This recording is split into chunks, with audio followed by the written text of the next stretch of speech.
a gang that way, you're treated just like an easy lay, and you're not respected, you're not backed up, you're just there as a fresh piece of meat to get whenever, and that's something for the guys. When discussing notorious groups, the immediate assumption is often that they consist of men. However, there are female gangs that rival and even surpass their male counterparts in ruthlessness and influence. Let's delve into some of these formidable female gangs and explore how they've asserted their dominance in their communities. The Elephants. First on our list is the notorious group known as the 40 Elephants. This all-female criminal organization gained notoriety in London during the 19th and 20th centuries for their exceptional thievery skills. Although the exact origins of the gang are unclear, police records from the 1870s document their existence. The 40 Elephants likely earned their name due to their base in London's Elephant and Castle neighborhood, located south of the river in the city's southeast, an area infamous for its dark alleys and high crime rates. Their connection to the all-male Elephant and Castle mob may have further solidified their moniker. Led by the cunning Alice Diamond, who was known as the Queen, the 40 Elephants were not only one of the few all-female gangs in London at the time, but also highly successful robbers. Alice Diamond leveraged her formidable stature to her advantage, adorning her fingers with diamond rings that doubled as knuckle dusters. Standing at an imposing 5 feet 9 inches tall with a large build, she was physically on par with most men in London at that time.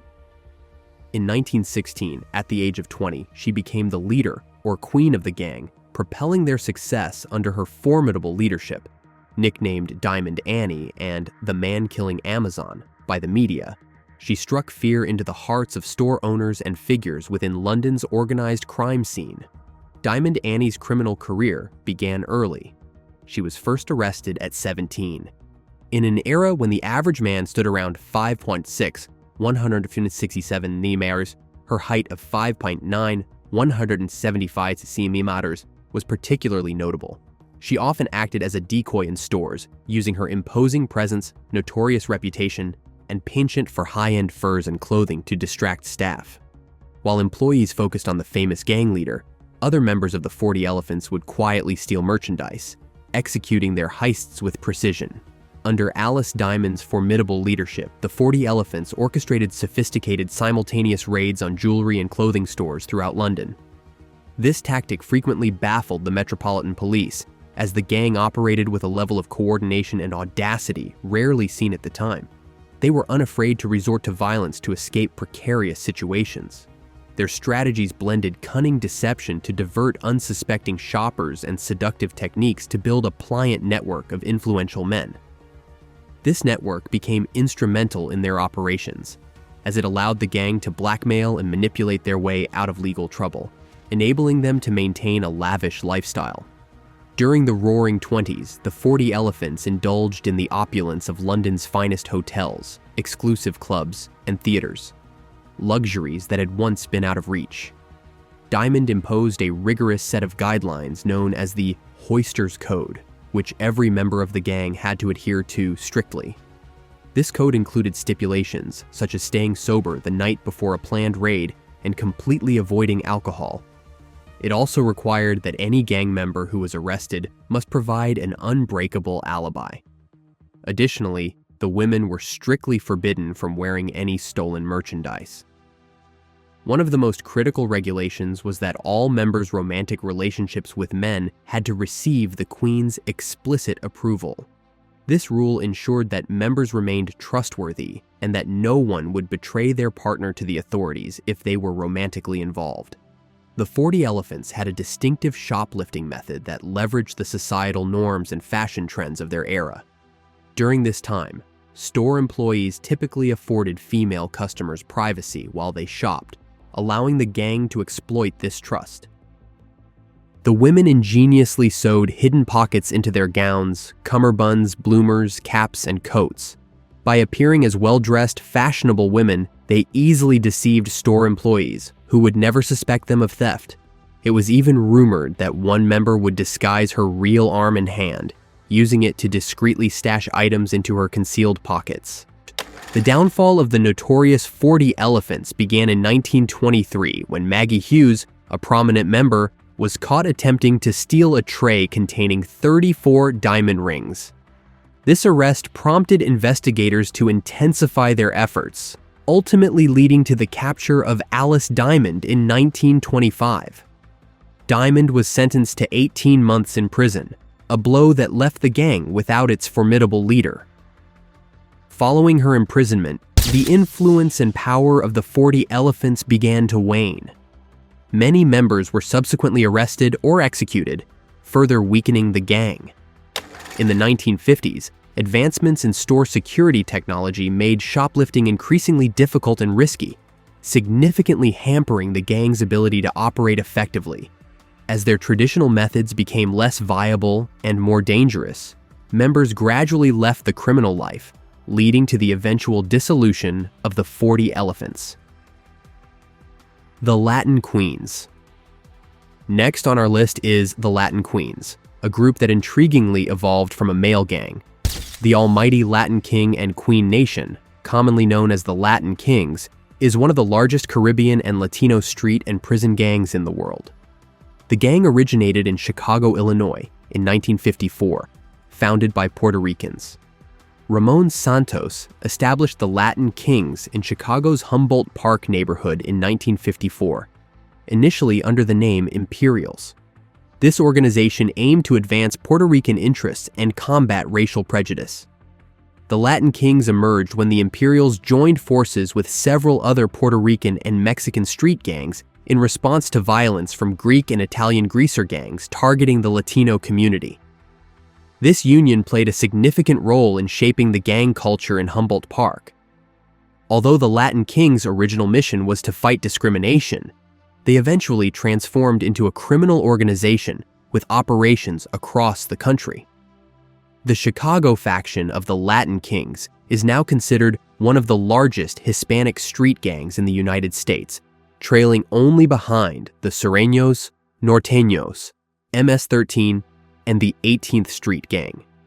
With over 25,000 members in Chicago alone, the United States boasts the gang's largest membership base. Beyond Chicago, the Latin Kings have established chapters in numerous states, as well as in various Latin American and European countries. Although the Latin Kings were initially an all-male organization, women gradually began to join and gain equal status within the gang. The female members, known as the Almighty Queen Nation, included notable figures such as Anubis and Mott.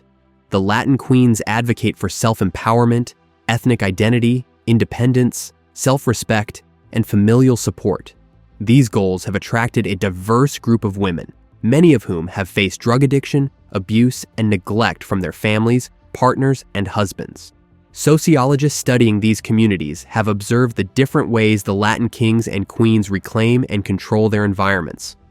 While the Latin Kings are often concerned with the loss of public spaces in their communities, the Latin Queens tend to focus more on private space issues, such as family life and personal well-being. Their agenda emphasizes the care and nurturing of their bodies and the protection of their domestic spheres. The Latin Queens have been involved in various criminal activities. One of their primary operations is the trafficking and distribution of illegal substances, including heroin, cocaine, marijuana, and methamphetamines. They have operated both large-scale distribution networks and street-level sales. Additionally, they have engaged in car theft, home invasions, shoplifting, and other theft and robbery crimes. These activities often fund other illegal endeavors and support the gang's financial needs. The Latin Queens have also been involved in the illegal trafficking of firearms and other weapons.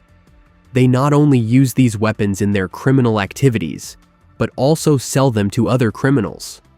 Some members have engaged in human trafficking and prostitution, exploiting vulnerable individuals for financial gain, often through coercion and control.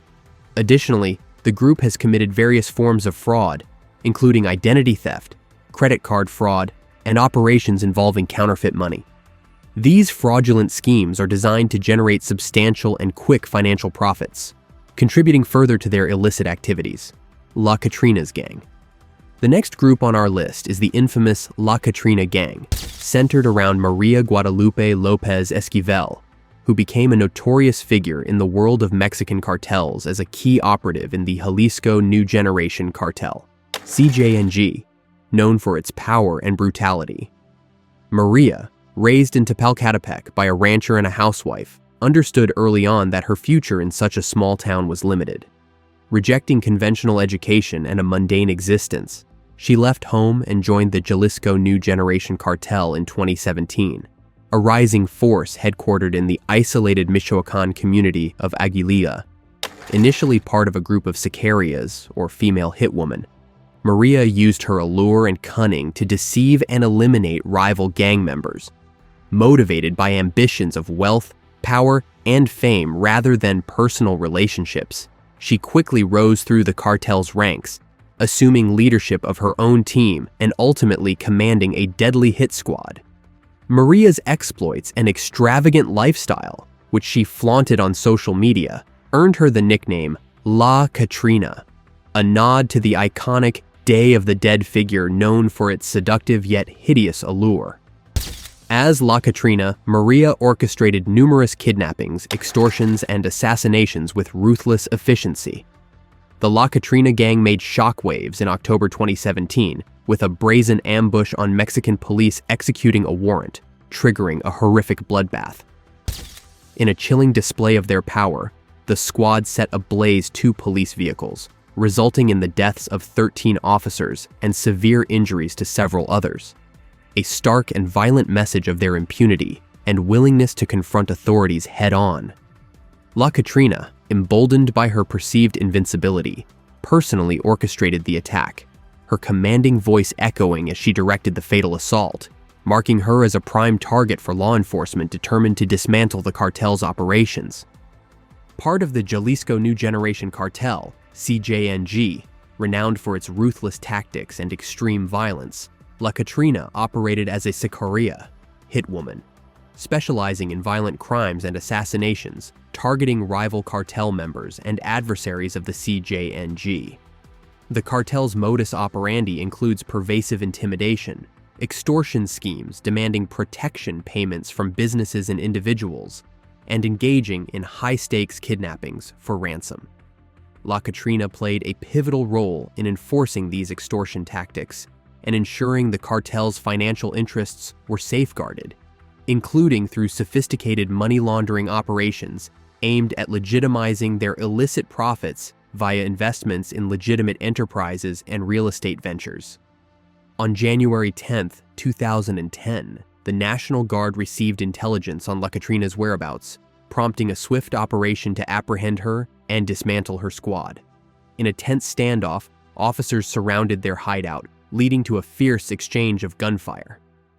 During the chaos, La Catrina was critically wounded, taking a gunshot to the jugular as she attempted to evade capture. While her associates were subdued and handcuffed, she was swiftly airlifted for medical treatment. Tragically, Maria Guadalupe Lopez Esquivel, just 21 years old at the time, succumbed to her injuries in the helicopter en route to medical care, marking the dramatic end of her violent and tumultuous career within the CJNG. The Bloodettes. The Bloodettes emerged as a distinct faction from the notorious male gang, the Bloods, rooted in the streets of Los Angeles. This predominantly African-American gang is infamous for its association with the color red and its fierce rivalry with the Crips, a conflict recognized nationwide. The origins of the Bloodettes trace back to the early 1970s when the Crips began to dominate the Los Angeles gang scene. In response, various gangs, especially those from Piru Street, banded together to resist the Crips' growing influence. These groups, while united in their opposition, maintained their independence and often experienced internal conflicts. Nevertheless, their collective resistance laid the foundation for what would become the Bloods. Throughout the 1970s, the Bloods expanded their presence in Los Angeles, although their numbers remained significantly lower than those of the Crips.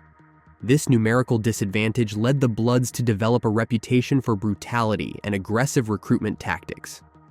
The 1980s marked a pivotal shift with the advent of crack cocaine, as the Bloods, like their Crip counterparts, delved into the drug trade. This shift not only bolstered their financial resources, but also facilitated their spread beyond California. Female members, known as bloodettes, have historically received less attention than their male counterparts, yet their contributions to the gang are substantial. These women often undergo similar initiation rituals as the men, which can include committing crimes, enduring physical beatings, or other acts that prove their loyalty to the gang. The bloodettes are integral to the gang's operations and have been instrumental in its growth. Today, the Bloods and Bloodettes collectively boast over 20,000 members, with a significant presence across various cities in Los Angeles. To join the Bloodettes, new members must endure a brutal initiation process where they are beaten for 31 seconds. This act serves as a demonstration of their commitment and loyalty to the gang. Once initiated, the Bloodettes are heavily involved in the distribution and sale of various illegal substances, including crack cocaine, heroin, and methamphetamine. They play a significant role in managing drug houses, overseeing transportation, and conducting street-level sales. Although not as publicly recognized as their male counterparts, bloodettes are deeply entrenched in the gang's violent activities. They participate in shootings, assaults, and acts of gang retaliation, contributing to the maintenance of territorial control and the enforcement of gang rules. Beyond drug-related activities, bloodettes engage in theft through shoplifting, burglaries, and armed robberies, generating additional income for the gang. Some bloodettes ascend to roles of authority within the gang, where they oversee and exploit others, often involving themselves in prostitution rings. These illicit operations frequently include human trafficking, where women and girls are coerced into prostitution. The female members also play a crucial role in recruitment, particularly of young women, serving as mentors who instill the gang's norms, traditions, and criminal practices in new recruits. In 2013, a female Bloods member named Tiona Rodriguez made headlines when she was apprehended for shoplifting and was found to be carrying the deceased body of her newborn baby. This tragic event brought significant media attention to the Bloods, highlighting the severe and often deadly circumstances faced by some female gang members. Though Rodriguez was not a leader within the gang, her case underscored the harsh realities of life for many women involved in gang activities. While the names of female leaders in the Bloods are not widely recognized, there are women within the gang who hold significant power and leadership roles. These women are responsible for overseeing various operations and maintaining discipline within their factions. Despite the relative anonymity of these female leaders, their influence is substantial. One of the most intriguing aspects of the Bloods is their notoriety for serious criminal offenses, a reputation that reinforces their fearsome name. Among the notable leaders is Paulette MacArthur, who has commanded considerable authority within the gang. The Gaza Gang. The Gaza Gang, notorious for its ruthless organization and brutality, operates out of Kayole, Kenya. This fearsome group consists of members ranging from as young as 13 to as old as 40, showcasing a wide age range among its recruits. The gang is led by a figure known as the chairman, who is responsible for orchestrating their criminal activities and maintaining order within the ranks. With approximately 60 powerful subgroups, the Gaza Gang's influence extends across various criminal enterprises.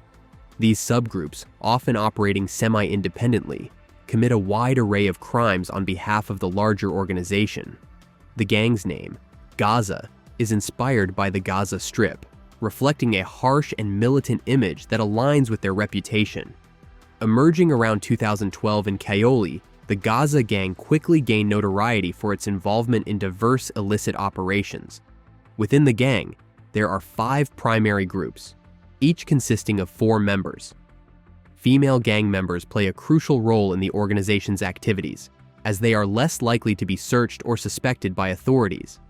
Consequently, they are often entrusted with carrying firearms and other contraband. The Gaza Gang's criminal repertoire includes violent crimes, extortion, and robberies. The group was deeply involved in the sale and distribution of various illicit substances, including marijuana and other narcotics. These activities generated substantial revenue for the organization, solidifying its financial base and enabling further criminal operations. Violence was a key tool for the Gaza gang to maintain control over their territory and intimidate both rival gangs and local civilians.